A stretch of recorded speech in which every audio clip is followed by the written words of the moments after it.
আমরা এখন প্রাণীর নাম শিখবো। আসো এদিকে আসো। কোনটা কোন প্রাণী বলো তো? এটা কি?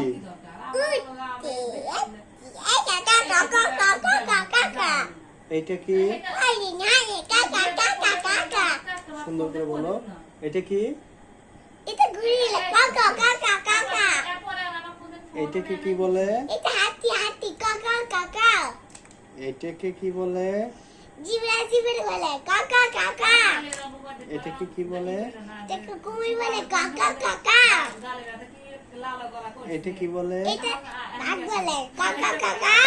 এটাকে কি বলে? এটাকে কি বলে? এটা কি বলে? সিংহ। Thank you.